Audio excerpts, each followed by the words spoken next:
कोई भी इंसान का श्रेष्ठ भाग्य कैसे जानेंगे हम? पहला सूत्र यह है कि भाग्येश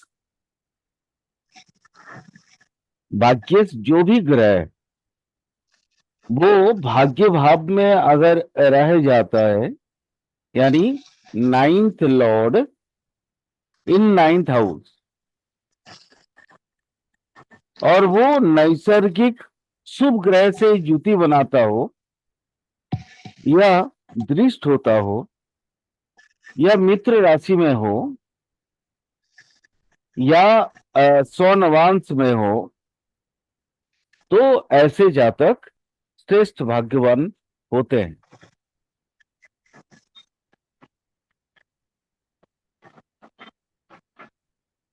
समझ में आया?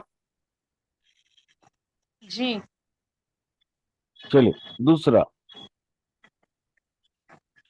ये जो सूत्र मैंने अभी बताया था, आपको याद होगा, मैं कुछ शॉर्ट डाल रहा था। शॉर्ट में कुल दीपक योग, कुल श्रेष्ठ योग, इस तरह का कुछ शॉर्ट दे रहा था बीच बीच में। तो कुल दीपक योग यही है मैडम, ये भी कुल दीपक योग है। ठीक है, अच्छा, जी। मतलब आपने कुल का वो श्रेष्ठतम आदमी होगा। ठीक है, वही फिर दोबारा वही बात बताऊंगा। आदमी, है ना, औरत नहीं बोलते हैं, सॉरी इसके लिए, क्योंकि हमारे पूर्वजों ने सारे सूत्र जो बताए वो आदमी पे आधारित है। अभी हम लोग जो सूत्र बताते हैं वो दोनों पे आधारित है। अभी हम लोग जो रिसर्च कर रहे हैं, मेरे रिसर्च में ये है कि भाग्येश भाग्य भाव में होकर, खास करके गुरु से दृष्ट हो, शुक्र से दृष्ट हो, बाकी माने बाकी जो शुभ ग्रह उतना मुझे रिजल्ट नहीं मिला। मैं अपना पर्सनल एक्सपीरियंस बोल रहा हूं। तो ये कोई भी इंसान के लिए, चाहे वो स्त्री हो या पुरुष हो, वो श्रेष्ठतम होते हैं अपने वंश का।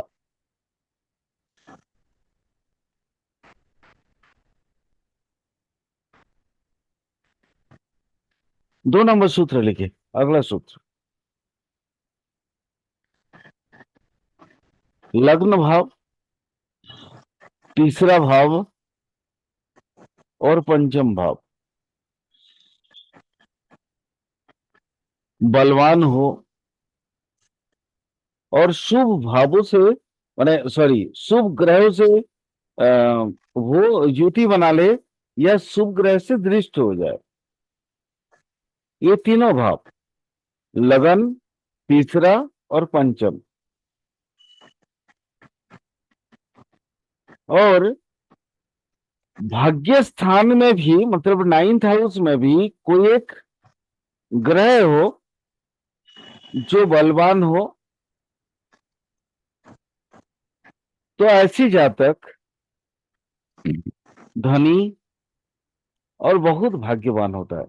यह भी कुल श्रेष्ठ होता है। कुल श्रेष्ठ मतलब वंश का, जो कुल दीपक बोलते हैं, कुल दीपक योग।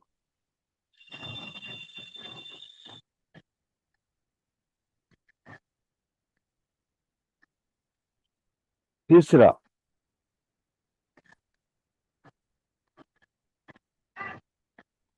भाग्य भाव में बैठा हुआ ग्रह अगर एकदम परम उच्च को प्राप्त हो जाए,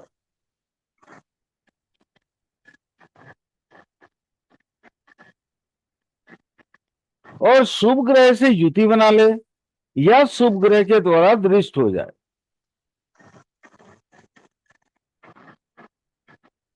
और साथ ही भाग्येश मतलब नाइन्थ लॉर्ड, वो अगर केंद्र में आ जाए,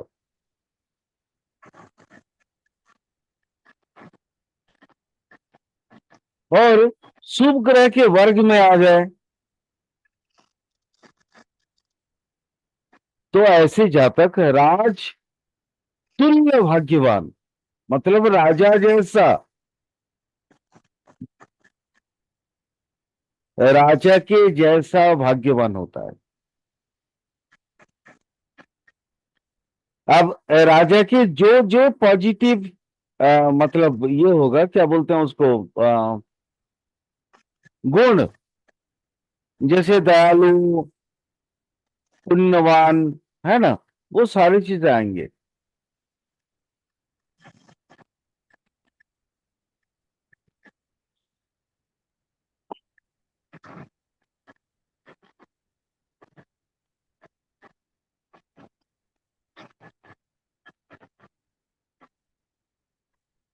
अब अगला रूल, भाग्य स्थान में यानी नाइन्थ हाउस में अगर गुरु बैठ जाए और वो सभी ग्रह को तरह दृष्ट हो जाए,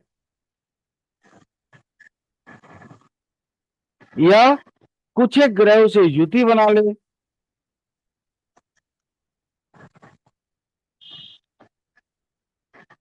तो भी जातक महाभाग्यवान बनता है। यहाँ पे लेकिन वो चीज याद रखना, यहाँ पे पाप ग्रह या शुभ ग्रह नहीं देखी जाएंगी।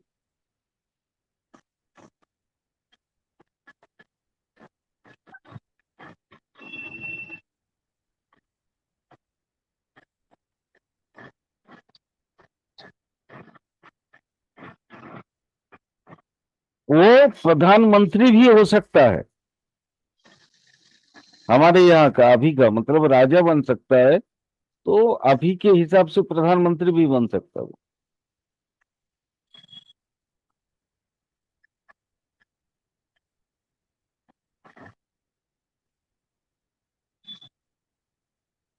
और वर्तमान दिन में ऐसे एक जातक हैं हमारे, उनके बारे में अगर मैं बताऊं तो फिर बातें इस तरह का आएंगी कि भाग्य स्थान में गुरु बैठा हो और शुभ ग्रह के द्वारा दृष्ट हो, या शुभ ग्रह के साथ युति बना ले,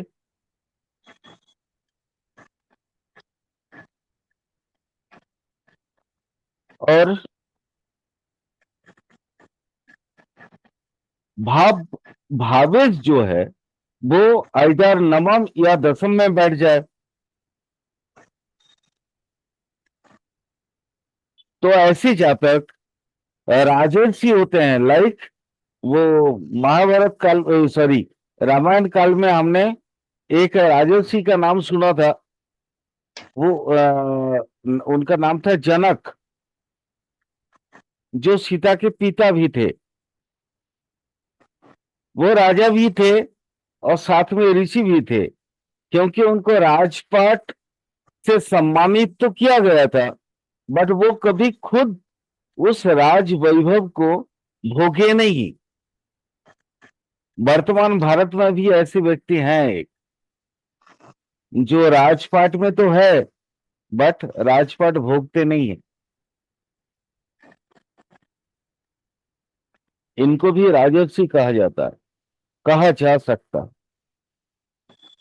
कुंडली देख लीजिएगा, ये सूत्र आपको मिल जाएंगे उसमें।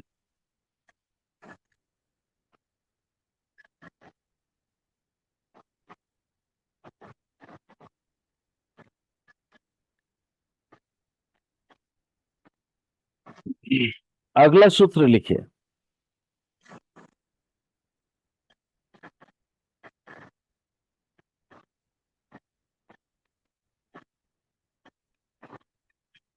भाग्य भाव में अगर कोई भी शुभ ग्रह हो और वो कमजोर हो जाए, यानी हीन बली हो जाए, तो जातक ना धर्म के नाम से डर जाता है। धर्म भीरु बोलते हैं इसको।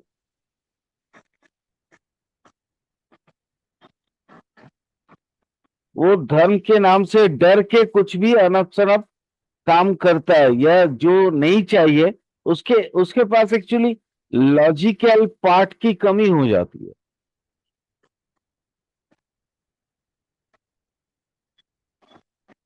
और ऐसे जातक भगवान से कई सारे अंड संड अभियोग करते हैं।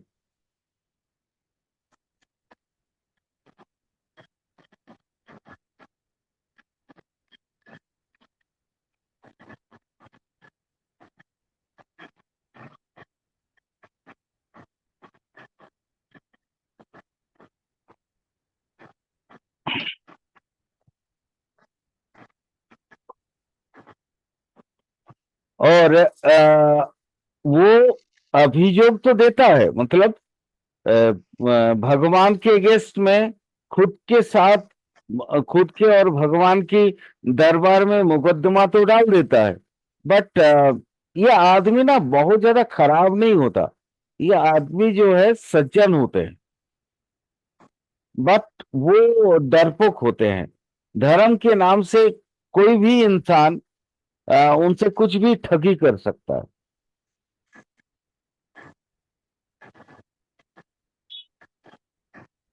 धर्म के नाम से उनसे कोई भी ठगी कर सकता है।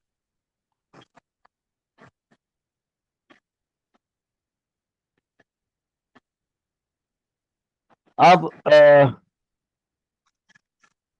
बहुत एक बड़ा योग देने जा रहे हैं, जिसको बोलते हैं भाग्य से दारिद्र्य योग। भाग्य से दारिद्र्य योग यानी गरीबी। लोग, बहुत सारे लोग बोलते हैं ना कि इसका भाग्य बहुत खराब है, भाग्य से ही ये गरीब है। तो उसको भी समझने की कोशिश करेंगे आज। और ये बहुत ज्यादा लोगों का अभियोग है।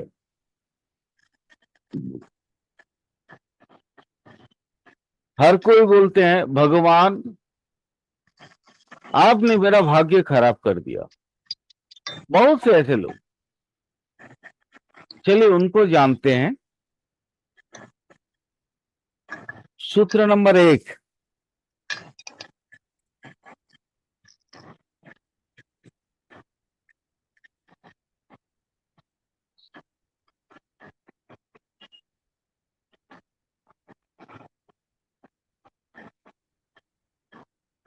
लग्नेश अगर छठे भाव में हो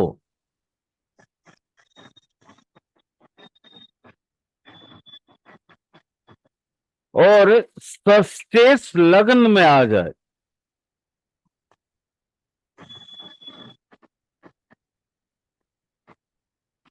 और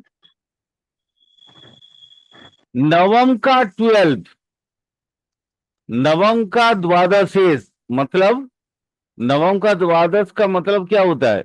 अष्टम। अब अष्टमेश के साथ वो युति बना ले या अष्टमेश के द्वारा वो दृष्ट हो जाए, तो ऐसे जातक दरिद्र होते हैं। ये नवम भाव के अगेंस्ट में है सारी चीजें।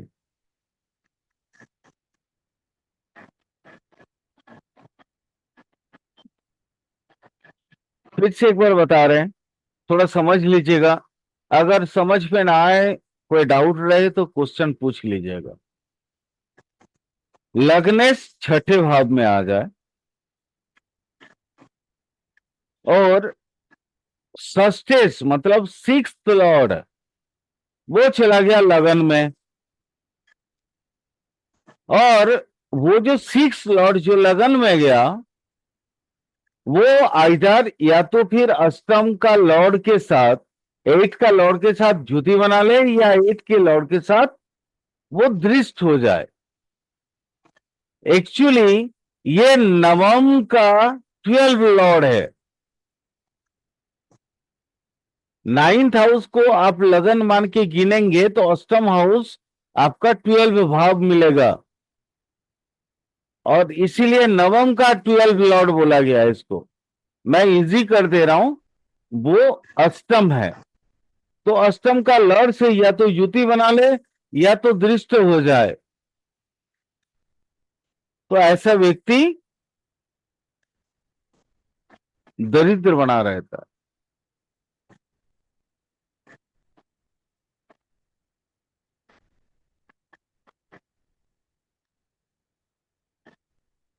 दूसरा रूल,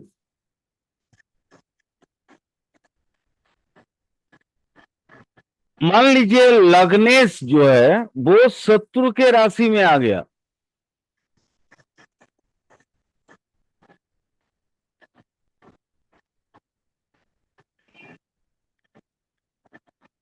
और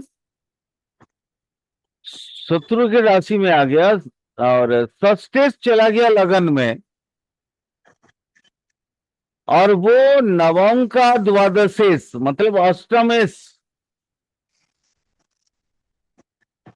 से दृष्ट हो गया। नवम का मतलब भाग, इसको बोलते हैं दुर्भाग्य योग बेसिकली।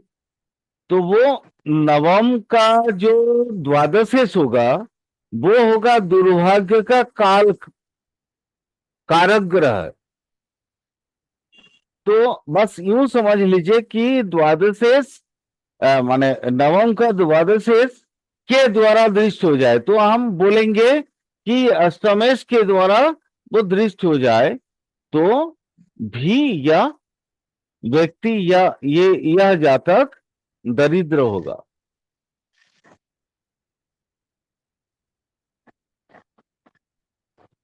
समझ में आया? जी सर। कोई अगर किसी को कोई माने क्वेश्चन रहे काइंडली पूछ लिया करें, क्योंकि मैं नहीं चाहता हूं कि जो डाउट मैं आज से 30-32 साल पहले फील किया वो आप लोग आज करें, नहीं करना है। हमको तो उस समय समझ में नहीं आता था कि नवम का दादुआ से कौन है ना? One clear? वर्ड में वन बोले वर्ड में ये कहेंगे ना कि लगन 6 और 8 का अगर आपस में संबंध बन जाए तो ये दरिद्र योग क्रिएट करेगा। नहीं मैडम, वो उसमें वो विपरीत राजयोग भी आते हैं, दरिद्र योग आते हैं, लेकिन अगर इन तीनों पे प्रभाव आ जाए गुरु का तो फिर वो ऐसा राजयोग बनाता है जो राजयोग माने इंसान को करोड़पति बना देता है रातों रात। जी जी। गुरु गुरु तो हर जगह पे अपना अमृत तो बरसाएंगे ही हाँ सर। मैम, मैम इसीलिए हर चीज को ना अपने विवेक बुद्धि से विचार करके बताइएगा। क्लियर? जी क्लियर। ठीक है मैम, चलिए।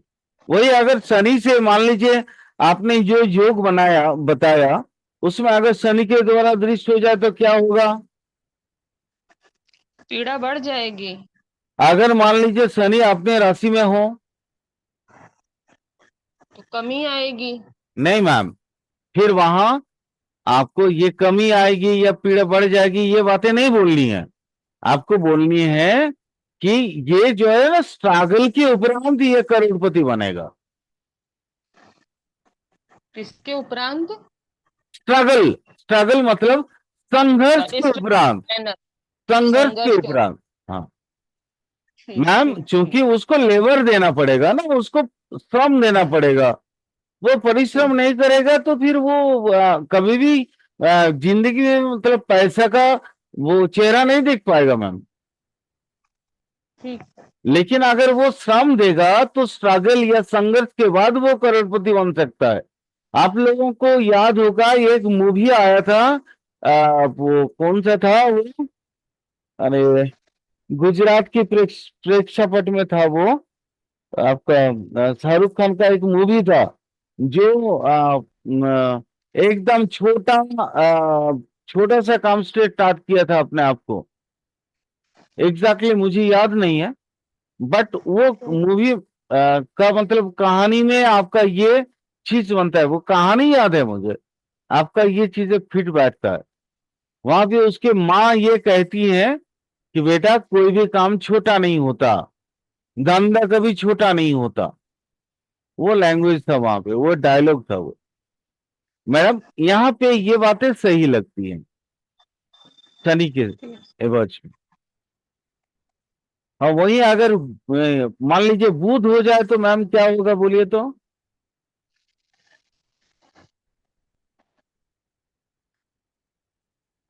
सर, बोलिए ना, अंदाजा करिए तो, बाकी मैं हूं ना। अपना लॉजिक बहुत भिड़ाएगा, बहुत अपना लॉजिक करेगा। अब उसके हाँ, दम पे कर गुड पाएगा गुड कि गुड। नहीं। लेकिन काम के वास्ते कुछ नहीं कर पाएगा। गुड। वो मतलब मुंह का बहुत बड़ा पहलवान होगा, मुंह का पहलवान। ये मुंगेरी लाल के सपने देखने वाली हाँ, बात होगी। गुड। अरे तब ये हुई ना बात। ठीक। आप एकदम सही बोली, बिल्कुल सही बोली। चलिए अगला सूत्र लिखे मैम। लगन में चंद्र, साथ में केतु, क्या हो जाएगा? ग्रहण। हाँ, केतु तो ग्रहण नहीं लगाता है, राहु लगाता है। सर, चंद्र के साथ केतु ग्रहण जाता है ना, सूर्य के साथ राहु ना। हाँ सूर्य, हाँ ठीक ठीक ठीक ठीक। ठीक। Yes you right. ठीक ठीक ठीक। यानी चंद्र की वो हीन बलि कर देगा। ठीक। आप मैं एकदम सही बोले। सूर्य के साथ राहु, चंद्र के साथ केतु जाता है। गुड। तो और मान लीजिए लगन में चंद्र केतु हो जाए तो फिर ये व्यक्ति ऐसे तो दरिद्र होगा, बट मैं आपको बताता हूं, आपको एक चीज बता दूं। चंद्र जल तत्व है। जी। जल में फ्रीक्वेंसीज बहुत इजीली आवागमन करते हैं। मतलब जी। जो आपने ध्वनि निकाला, जैसे वो होता है ना जल में रहने वाले क्या नाम है उसका? अरे जो इंसानों के लिए फ्रेंडली होते हैं, क्या नाम है? मछली जैसा। ओहो। अरे शार्क नहीं, शार्क, शार्क से बचाने वाला जो ये होते हैं, क्या नाम है उनका? Sir, dolphin. Yes yes yes. Yes Manisha ma'am, dolphin. Thank you thank you. याद ही नहीं आ रहा था, मेरा याददाश्त बहुत कमजोर हो गया। मैम ये डॉल्फिन, डॉल्फिन भी चंद्र केतु है। केतु त्याग का कारक ग्रह है और चंद्रमा जल का। तो डॉल्फिन का बिजनेस या डॉल्फिन के साथ संपर्क या डॉल्फिन को खाना खिलाने से ये व्यक्ति इसका दारिद्र्य जो खत्म भी कर सकता है। आया क्लियर? जी। आप कल्पना नहीं।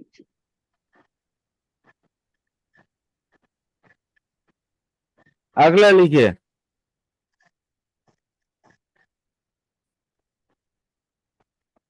अगर लग्नेश दुस्थान में चला जाए, दुस्थान कौन कौन सा?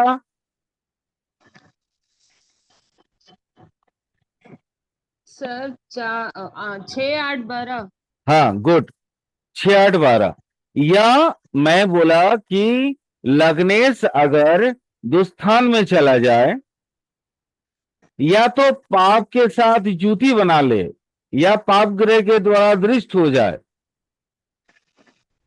और साथ ही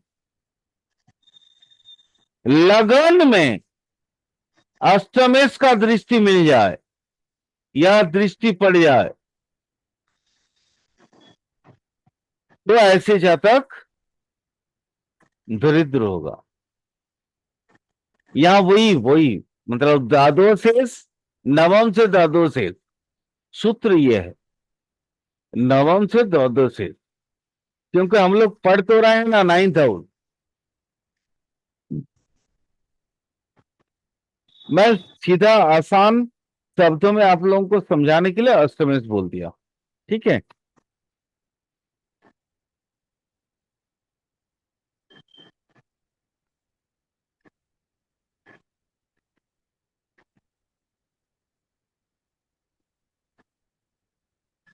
अगला लिखिए, लगन में पाप ग्रह हो, लगन में पाप ग्रह हो, साथ ही नवमेश और दशमेश अष्टमेश के साथ युति बना ले या अष्टमेश के द्वारा दृष्ट हो जाए। फिर से बता रहा हूं, लगन में पाप ग्रह, नवमेश और दशमेश अष्टमेश से युति बना ले या अष्टमेश के द्वारा दृष्ट हो जाए, तो भी ऐसे व्यक्ति दरिद्र होते हैं।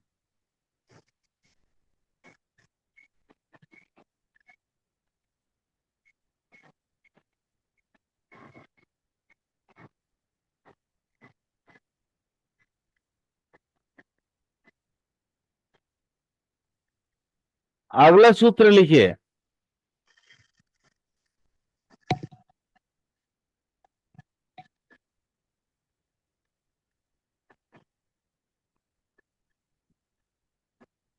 गुरु कमजोर, चंद्र नीचस्थ और भाग्येश अष्टम में। दोबारा बताते हैं, गुरु कमजोर, गुरु दुर्बल, कमजोर, हिनवली, चंद्र हो गया अपने नीच भाव में या नीच राशि में, और भाग्येश चला गया अष्टम में। ऐसी अवस्था में जातक को चाहे आप कितनों धन दौलत की ढौकन क्यों ना दे दें, दान क्यों ना दे दें, वो दरिद्र ही होगा।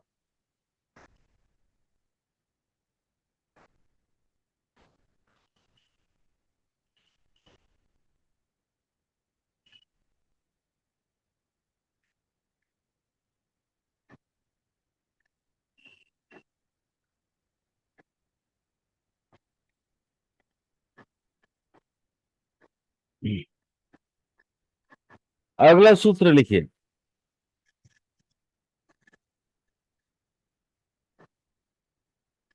लग्नेश अष्टम भाव में,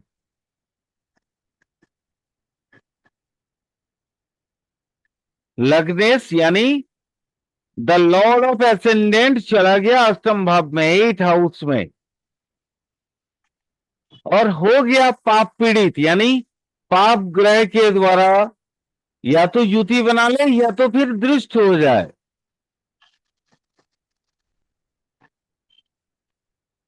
और साथ में भाग्येश अगर कमजोर हो जाए तो ऐसे जातक दरिद्र होता है।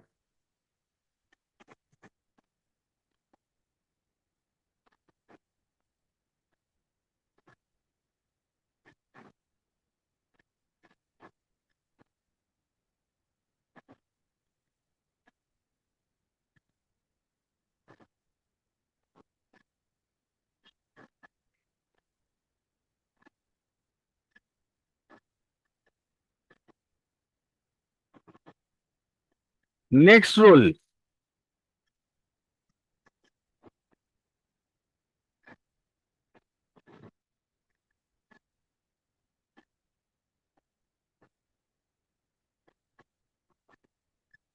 शनि भाग्य भाव में बैठा हो, यानी the Saturn in 9th house, Shani 9th house में बैठा,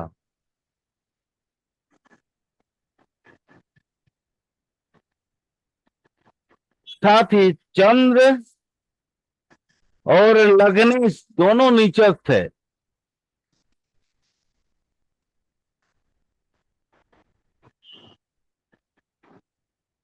चंद्रेश सॉरी चंद्र और लग्नेश दोनों नीचस्थ है।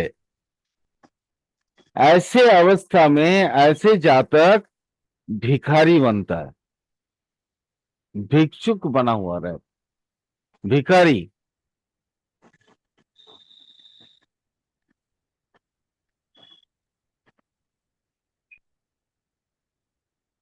सर किसकी पत्री चेक करेंगे? जातक के। सर जातक जो जो भिखारी होगा उसको पता ही नहीं होगा कब पैदा हुआ। नहीं मैम, ऐसा नहीं है, पहले ऐसा सर नहीं है मैम। डेट ऑफ बर्थ कहाँ लिखते थे? पहले डेट ऑफ बर्थ कोई मैं लिखता आपको ही नहीं। बता रहा हूँ, भिखारी मैम, अब आप सुन लीजिए। भिखारी ना कई प्रकार के होते हैं। हम्म। ठीक। ठीक है, भिखारी जी। कई प्रकार के मतलब, पहला भिखारी मैं जितना जानता हूँ, थोड़ा मैं आपके साथ शेयर कर देता हूँ आज। ठीक है, एक भिखारी होता है जिनको मतलब अपने जीवन की पीड़ा से दूर जाने के लिए भिक्षुक बने रहने का ट्रेनिंग दिए जाते हैं, जी जिनको सन्यासी बोले जाते हैं। जी जी जी। ठीक है, ये भी भिक्षुक हैं। हम्म। मैम भिक्षुक बड़ा वो क्या बोलते हैं, वो आई मीन लाइटेन टू वर्ड, मतलब बहुत बहुत सी बातें ये भिक्षुक या भिखारी सबसे आ सकते हैं। थोड़ा सा मैं आज आप लोगों को बता देता हूँ, क्योंकि मैं भी कभी सर भिखारी था। बोलिए। सर चुप तो सबसे बड़ा योगी होता है। हाँ हाँ हाँ, बिल्कुल बिल्कुल बिल्कुल। मैम मैं भी कभी 3-4 महीना मैं भी कभी भिखारी बना हुआ था, क्योंकि जब संन्यास धर्म हम लोग निभा रहे थे, तो ऐसा समय आया कि हमें प्रतिदिन प्रतिदिन एक ही घर में जाके हम भिक्षांग देही माते बोल के खड़े होते थे। मिला, अच्छी बात है, नहीं मिला तो और अच्छी बात है, बट हमें दिन भर में और कोई खाना नहीं मिलता था। ये हो गया एक प्रकार का, जो मैं अपना एक्सपीरियंस बता रहा हूं। दूसरा भिखारी कौन सा होता है मैम?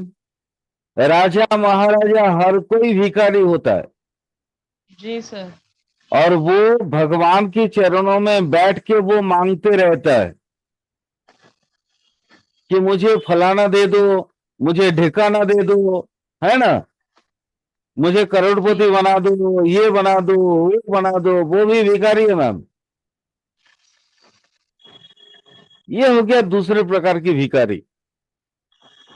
तीसरे प्रकार की जो भिखारी होते हैं, वो भगवान से दूर, अब वो इंसान से मांगते हैं,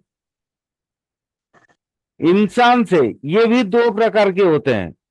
एक, इंसान से प्रेम भिक्षा करते हैं, ये एक तरह का भिखारी हुए।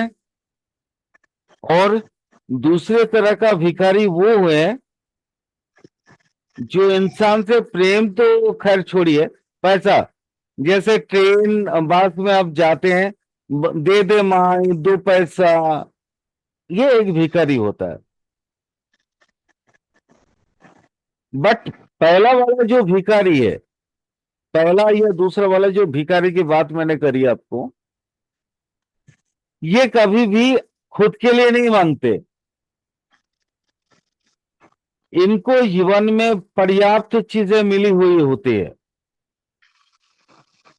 बट उनको अपने आप को कंट्रोल करने के लिए, या अपनी औकात जो घमंड है, उस घमंड को खत्म करने के लिए भीख मांगना मजबूरी होता है। तो सर यहाँ पे जो शनि और प्लस भाग्य भाव वाला है ये भिखारी, इसको किस सेंस मिलेंगे, दरिद्र ये योग में? ये तपस्वी है।